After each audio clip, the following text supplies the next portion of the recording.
Hi guys, so siya po si Sorry Montana and ako po si Adishel Villabian. So yun, nag-vlog po kami ngayon and gabi na po. So yun guys, nasa labas kami. Ay, sinalab. Ay, sinalab ako.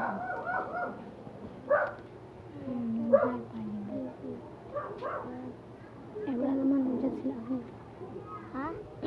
So guys, uwi na kami. Diyan na kami sa loob. Ay, nalimutan kong gumana. Diyan kami sa loob. Yan. Ang ML pa tito ko. So yan guys. Dahil kakagawa ko nga po pala ng vlog ngayon. Hanggang dito muna ngayon yung vlog natin. Bye. Bye-bye.